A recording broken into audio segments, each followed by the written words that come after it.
Fox and Friends weekend co-host Griff Jenkins, who is also live outside of Nancy Guthrie's home. So, Griff, good morning.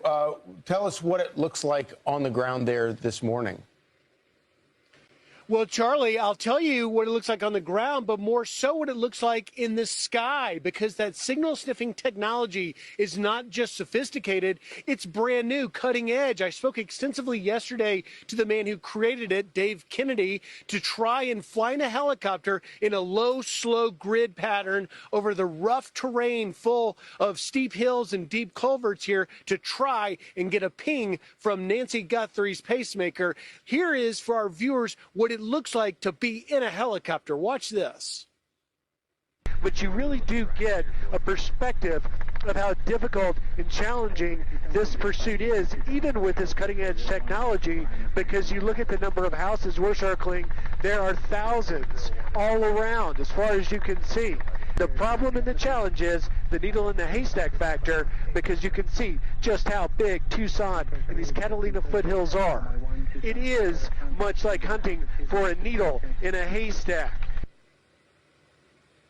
But despite the needle in the haystack odds, this technology attaches a sniffer, a tracker to the bottom of the helicopter, trying to get a ping from Nancy Guthrie's Pacemaker. Here, I explained to you a little bit of how that signal might be detected. Watch this. It's interesting, too, to know that her pacemaker will transmit that signal for years. This pursuit could go on for as long as they need to find her. And if you talk about, the altitude, we've heard much about the fact that they need to be 100 feet off deck and that they need to be right over the bullseye. Well, Dave Kennedy, who created this technology, says he has tested it as high as 800 feet.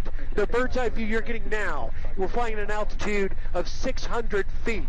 They could possibly get the ping up here, but obviously when you fly a little bit lower, it's a better chance you could pick that up. And Kennedy says that the type of pacemaker that Nancy had is the best we could hope for. It essentially every 1 to 3 minutes sends a simple ping up that's saying, hey, iPhone, are you there? Well, in this case, if the signal sniffer in the sky can pick it up, they can locate it, do a triangulation of directional antennas, and within an hour, they could possibly find. The digital clock on the dashboard of Sheriff Miller's command vehicle flickered to 14:02. Just 60 seconds prior, the final authorization code had been entered, green-lighting a search operation unlike any the county had ever seen. Nancy Guthrie had been missing for over 48 hours, a time frame where hope usually begins to fray at the edges. But Miller wasn't relying on hope today. He was relying on the multispectral synthetic aperture radar, MSR.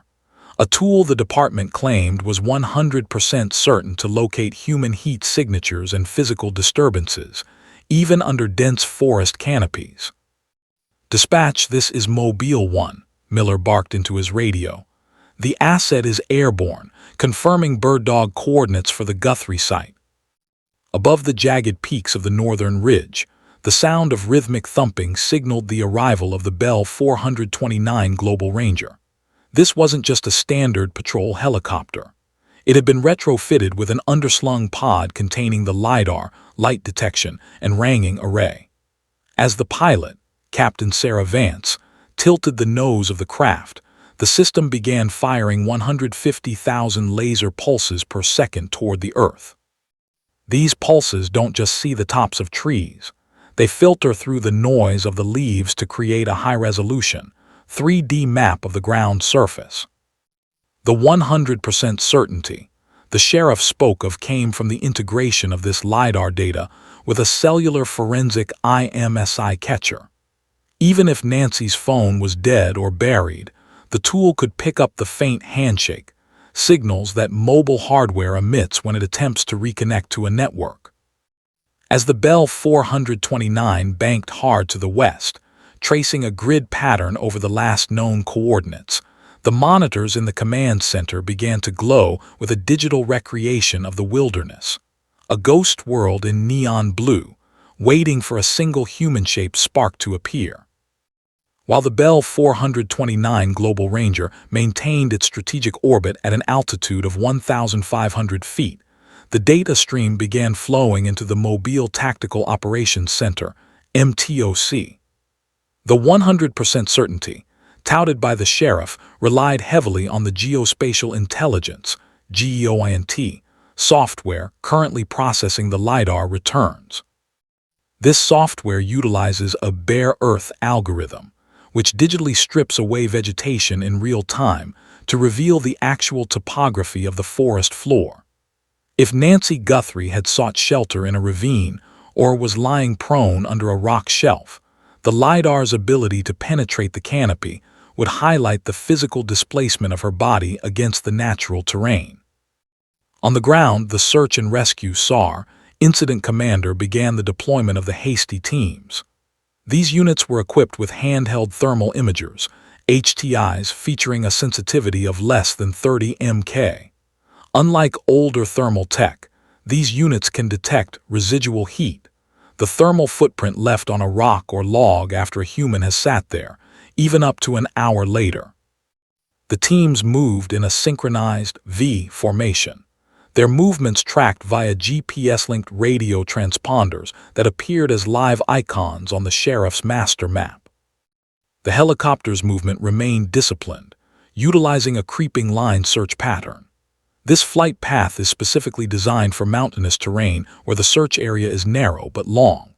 As the Bell 429 moved 500 yards laterally before looping back, its onboard Wescam MX-15 electro-optical infrared EOIR camera stayed slave to the IMSI catcher's pings.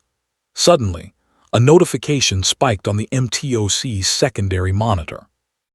The IMSI catcher had identified a ping originating from a deep drainage basin near the sector's eastern edge. It wasn't a full signal, but a hardware heartbeat from a device with a low battery. Sheriff Miller watched as the coordinates were instantly pushed to the ground team's tablets. The factual reality of the search had shifted. They were no longer looking for a needle in a haystack. They were now closing in on a specific, high-probability GPS coordinate. The ping from the IMSI catcher had narrowed the search area to a 50-meter radius within a densely wooded drainage basin. To bridge the gap between digital data and physical recovery, the sheriff deployed the Human Remains Detection (HRD) and Scent Discrimination (K9) units.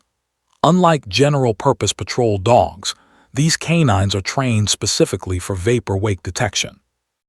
As the ground teams converged on the coordinates, the lead handler, Deputy Marcus Reed, released Coda, a Belgian Malinois equipped with a K9-mounted HD camera and a biometric harness that tracked the dog's heart rate and search intensity in real time.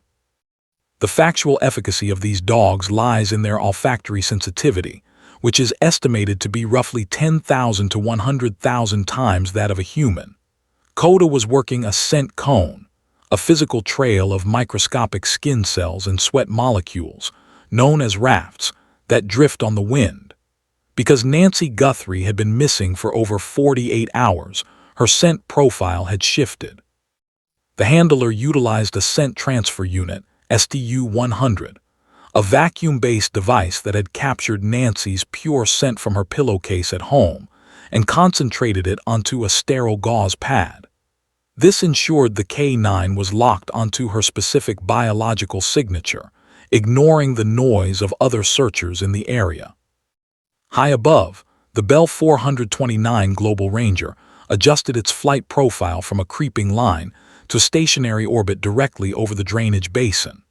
The pilot engaged the auto-hover feature, slaving the aircraft's position to the GPS coordinates of the IMSI ping. The onboard Wescam MX-15 switched from wide-area infrared to high-definition color daylight with a 50x optical zoom. The camera's internal inertial measurement unit, EMU, compensated for the helicopter's vibration, providing a rock-steady feed to the command center. As Coda's heart rate spiked on the remote monitor, a physiological indicator of a find, the dog broke into a frantic alert, behavior near a cluster of downed hemlocks. The ground team switched their radios to the tactical frequency. They weren't just following a dog, they were following a biological sensor that had just confirmed what the LiDAR and cellular tracking had predicted. The ground team, led by Deputy Reed and the K-9 unit, navigated the final 15 meters of the drainage basin with practiced caution. The factual reality of Nancy Guthrie's situation became clear at 14:48. She was discovered partially shielded by a collapsed cluster of desert scrub and limestone debris. The 100% certainty of the technology had held. The IMSI catcher's low-power ping and the LiDAR's topographical anomaly had overlapped perfectly with the K-9's biological alert. Immediately upon contact, the team's primary medic deployed the Pro-Pac-M, a lightweight, air-transportable vital signs monitor. In a missing person case involving an 84-year-old in the Arizona wilderness, the immediate threat isn't just dehydration, but hypovolemic shock and the lack of critical daily medications. The medic applied the sensor to Guthrie's finger, and within seconds, the device relayed her SpO2, oxygen saturation and heart rate directly to the MTOC and the hovering bell 429. "Command, we have eyes on Nancy Guthrie," Reed transmitted, his voice steady. "Patient is conscious but disoriented, starting field stabilization." Above them, Captain Vance maintained the bell 429 in a precision hover. To ensure the ground team had maximum visibility and safety during the extraction, she activated the aircraft's Spectralab Nightsun XB. This searchlight, capable of producing 30 to 40 million candle power, was slave to the infrared camera's focus point, creating a pillar of light that cut through the shadows of the ravine despite the afternoon sun. Back at the command center, the sheriff watched the live feed from the Westcam MX-15. The factual success of the mission was now transitioning from search to recovery. The ground team began preparing a skid stretcher, a specialized rescue litter designed for dragging or hoisting through tight terrain. Every move was logged by the aircraft's mission management system, ensuring a precise record of the medical timeline for the trauma team waiting at Tucson Medical Center. With Nancy Guthrie stabilized and secured within the skid stretcher, the tactical reality of the terrain became the primary obstacle. The drainage basin's walls were composed of unstable limestone and dense scrub, making a traditional carryout by ground teams both slow and dangerous for a patient of her age. Sheriff Miller authorized a high-angle hoist extraction, the most technically demanding phase of the recovery. Captain Vance transitioned the Bell 429 Global Ranger from its observation orbit into a hovering ground effect, HIGE, profiled directly above the extraction point. This required the pilot to maintain a rock-steady position despite the rotor wash, the downward blast of air, rebounding off the canyon walls. The aircraft utilized its Goodrich external rescue hoist, a high-speed system capable of lifting 600 pounds at a rate of up to 275 feet per minute. Down in the basin, the crew chief, tethered to the helicopter by a safety lanyard, began the descent. He was lowered via a high-strength stainless steel cable that is periodically tested to withstand thousands of pounds of tension. Once he reached the ground team, he attached the sked's four-point lifting bridle to the hoist's Deering locking carabiner. Every movement was performed with silent cockpit discipline. Communication was handled via Vox-activated headsets to ensure the pilot could hear the slightest change in engine torque or wind shear.